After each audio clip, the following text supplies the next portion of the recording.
jarumar Kannywood da ake kira da suna Safara'u kwana 90 ta samu mijin aure.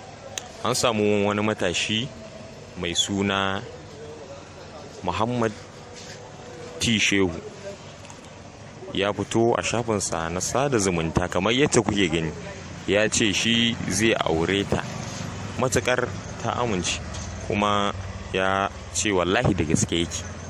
Idan aka bi shi shafinsa za a gani.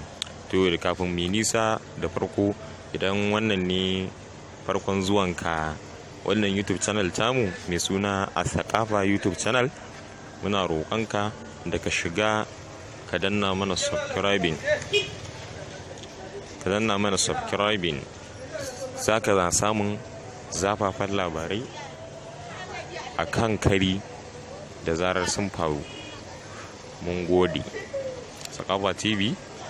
Asakafa TV ta kuce.